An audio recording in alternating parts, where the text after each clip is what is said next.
Hello, everyone. My name's Dave Etherington. I'm the Chief Commercial Officer at Place Exchange. We're an out-of-home SSP. I think we've all noticed that out-of-home is enjoying an incredible moment in time. It's taking its position alongside other media like mobile and online and CTV in the omnichannel programmatic mix. And the biggest DSPs in the world are focused on out-of-home and really excited about it. The biggest agencies and the biggest brands. And our two brilliant panelists today were brought together recently for a couple of campaigns for a large CPG brand. And we're going to use those campaigns as a framework for our conversation. And I think we're going to dig into why programmatic was a strategy for this particular brand and for these particular campaigns, and how new people are working together, sometimes for the first time, whether it's different agencies or DSPs. And then crucially, how tooling and data available inside omnichannel DSPs like the Trade Desk are helping elevate the brand in the mind of the buyer from a programmatic perspective. So lots to cover. I'm going to ask our panelists to introduce themselves and tell us a little bit about what they do on a day-to-day basis. And then we're going to dive into the conversation. So Rebecca, if it's all right with you, why don't you kick us off? Great. My name's Rebecca Gulch. I work at on the Precision and Performance Media team, as you mentioned, on a CPG brand. And yeah, we really sit doing the programmatic and data strategy across the campaign. Great, thank you. And Shayna? So I'm Shayna Cohen. I sit on the Trade Desk Inventory Partnerships team. And so primarily my job consists of working with some of our largest, most strategic supply partners, Place Exchange being one of them. So I'm very fortunate to work with Dave pretty often. And then in my specific role recently over the last couple of years that the Trade Desk has been focused more on out of home, I've sort of been tasked with leading North America partnerships and sort of being the liaison between product, business, and supply on that initiative. So very excited to be here.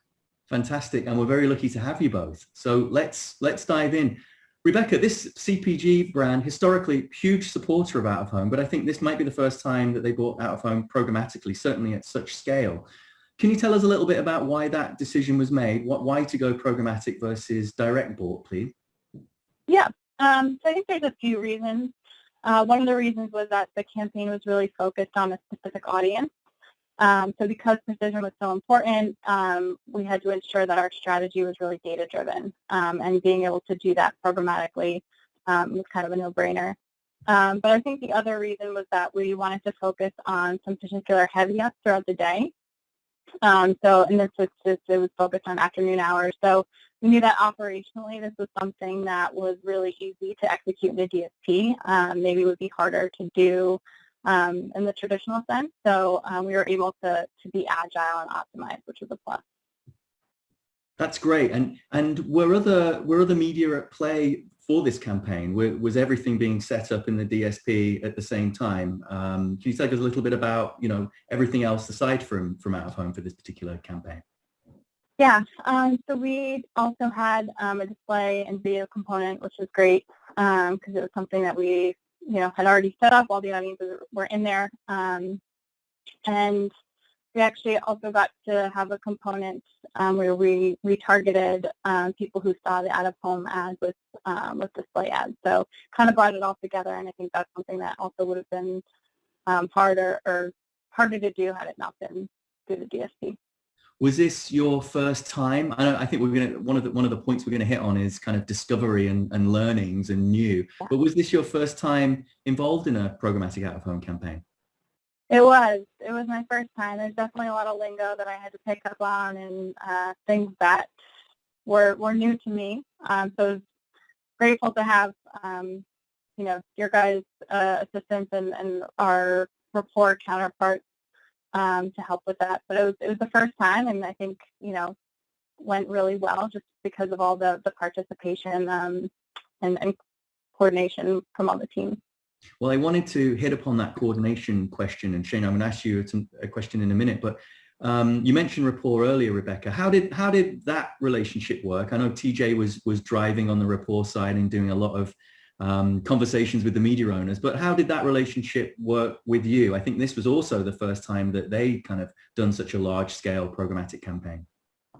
Yeah, it was great. I think it was great for both of us, for both teams. On the programmatic side, we got to learn about out of home, and for them, on the report side, they got to learn about programmatic. So it was definitely a lot of a learning learning curve on both sides. But it was great. You know, it's a channel that I think I hadn't gotten to experience before. So we all sit. Normally when we're in the office, we all sit together. So, it's cool to kind of get to work on an actual campaign together. But it was great, just again, having that coordination was really important. Fabulous. And on the topic of coordination, Shayna, from the trade desk perspective, what role did trade desk play in this the execution of these campaigns? Yeah, so 100% credit on this obviously goes to our account management team and all of our client-facing teams, which I cannot say that I'm a part of, so I'm going to take no credit from them. But generally speaking, our account teams are super involved and really heavily invested in every campaign success, but particularly this one because of, the nature of the advertiser. And obviously potentially the budgets that were in place and the nuances of out of home, obviously. So Trade Desk being a pretty long-standing player in the programmatic ecosystem, we are also still relatively new to out of home. And so we have a really heavy reliance on our supply partners and on their media owners to sort of educate us and make sure that when we are going through this planning process, whether it's like literally starting from RFI, from like ground zero, from scratch, that we are taking into account everything and also trying to leverage whatever capabilities we would normally have for other channels and making sure even where there's not a dedicated product or feature built out in the DSP that we sort of use reporting or I guess like out of band capabilities to make sure that everything is super seamless and flows as well as possible. So I would say it's a really large joint effort. Every like large scale out of home campaign we're running right now is a joint effort between my team, inventory, product, engineering, account management, trading, and kind of like everyone in between. So huge joint effort, lots of eyes on out of home from the DSP perspective right now, which is actually really cool, like to be part of. I want to get back to those eyes, but we heard Rebecca talk about the specificity of the audience targeting required for this particular campaign, perhaps at large for the client, and the ease of execution. Trying to figure out how to kind of move so much stuff around and day parts, things like this. What are the kind of existing or future features of the trade desk that respond to some of those buy-side needs that will, I think, in a way, kind of signal the future of programmatic out of home, right? We're gonna see the medium being bought and executed like this en masse, I think, pretty soon. Yeah, great question. So I think in terms of existing capabilities, probably when this campaign started, were even a little bit further developed on some of the features that we have. So I'll talk about those a little bit separately. But the real benefit to running this programmatically is, like Dave, you said it, is sort of flexibility, right? So flexibility to say, I do want to reallocate budgets, and especially because the campaign had multiple channels involved, it wasn't just out of home. So to Rebecca's point, there's a display component as well. And so being able to sort of shift budgets accordingly to each individual channel, wherever the ad groups were starving and needed a little bit more attention, the ability to utilize day part targeting or audience targeting to a more granular degree, it was super crucial. And then in terms of features that I think like were probably in development when this campaign started and are now like coming to market on our side, we introduced the ability for some more built out attribution features that has been in the works with us for, I think, like probably over a year, to be honest. So it's entirely possible that like this campaign didn't benefit from that, but future ones will. And then also cross-channel retargeting. So Rebecca talked about this a little bit, is the ability to take a user who is exposed by an out-of-home placement or to an out-of-home placement and retarget them on a traditional display ad or a CTV ad, anything like that. So really just taking the data that we generate as part of like sitting at this DSP level and using it to make decisions on either the same campaign or other campaigns down the road. And then in terms of like what we're working on, hopefully to improve future campaigns, is really refining and honing that audience targeting capability. Audience targeting is probably, like most people who are watching this panel know, for out of home is a little bit tricky because everything that we usually do as a DSP is at the user level. It's not necessarily based on this concept of like multiple users being exposed to the same placement. Usually it's a one-to-one medium. And so we're kind of having to refine the way that we do audience targeting traditional programmatic doesn't really exist, but traditionally into like a more out-of-home friendly capacity. And then the other thing we're working on is cross-channel frequency capping, which again is hard and like very difficult for our product team to sort of like suss out, because frequency capping usually takes place at a user-specific level, and out-of-home placements expose more than one user. And so trying to see if we can aggregate the users exposed to each placement and then make sure that we're not kind of bombarding them with the same ads, and make sure that their advertising experience is really clean and squared away like on other channels outside of out of home. Awesome. And, that's very much the precision part, Rebecca, I guess, of your, precision and performance. Can we talk about the performance aspect of this a little bit? How is this campaign being measured, and what happens next? Rebecca, why don't you start, if you don't mind? Yeah, sure. So I think it's being measured a few ways. Primarily, we will be looking at a sales lift study.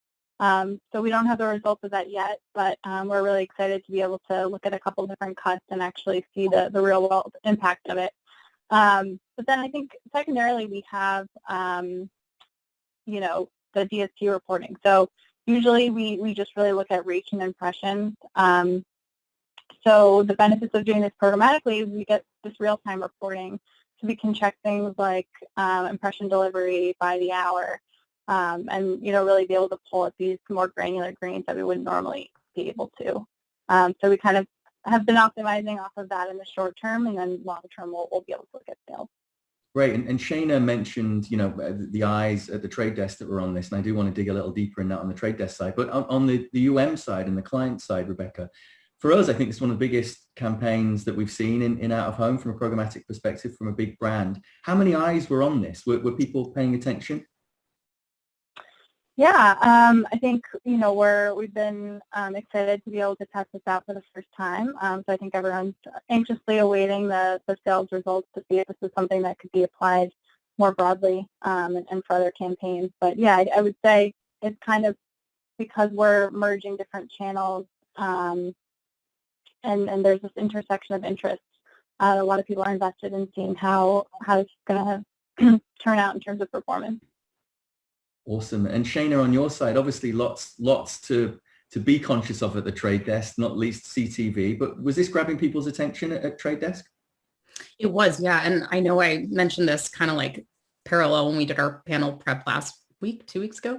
But I kind of like do make this association between digital out of home as it is now and CTV a couple of years ago, in the same way that a lot of people like thought that TV was not a medium that could be easily transacted in a programmatic capacity. And there's this concept of upfronts, and everything was direct sold, and there wasn't really flexibility. Everything was a guarantee. And I think the same notion kind of existed for out of home when we first started this endeavor of trying to get involved in the space, where, there were a lot of challenges to overcome. A lot of things are direct sold. There's this component of the audience targeting nuances that we're still trying to figure out. There's a component of the creatives being auto approved or pre-approved in advance, and how that interacts with like a client's ability to bid and win in real time, which is like one of the big booms of programmatic.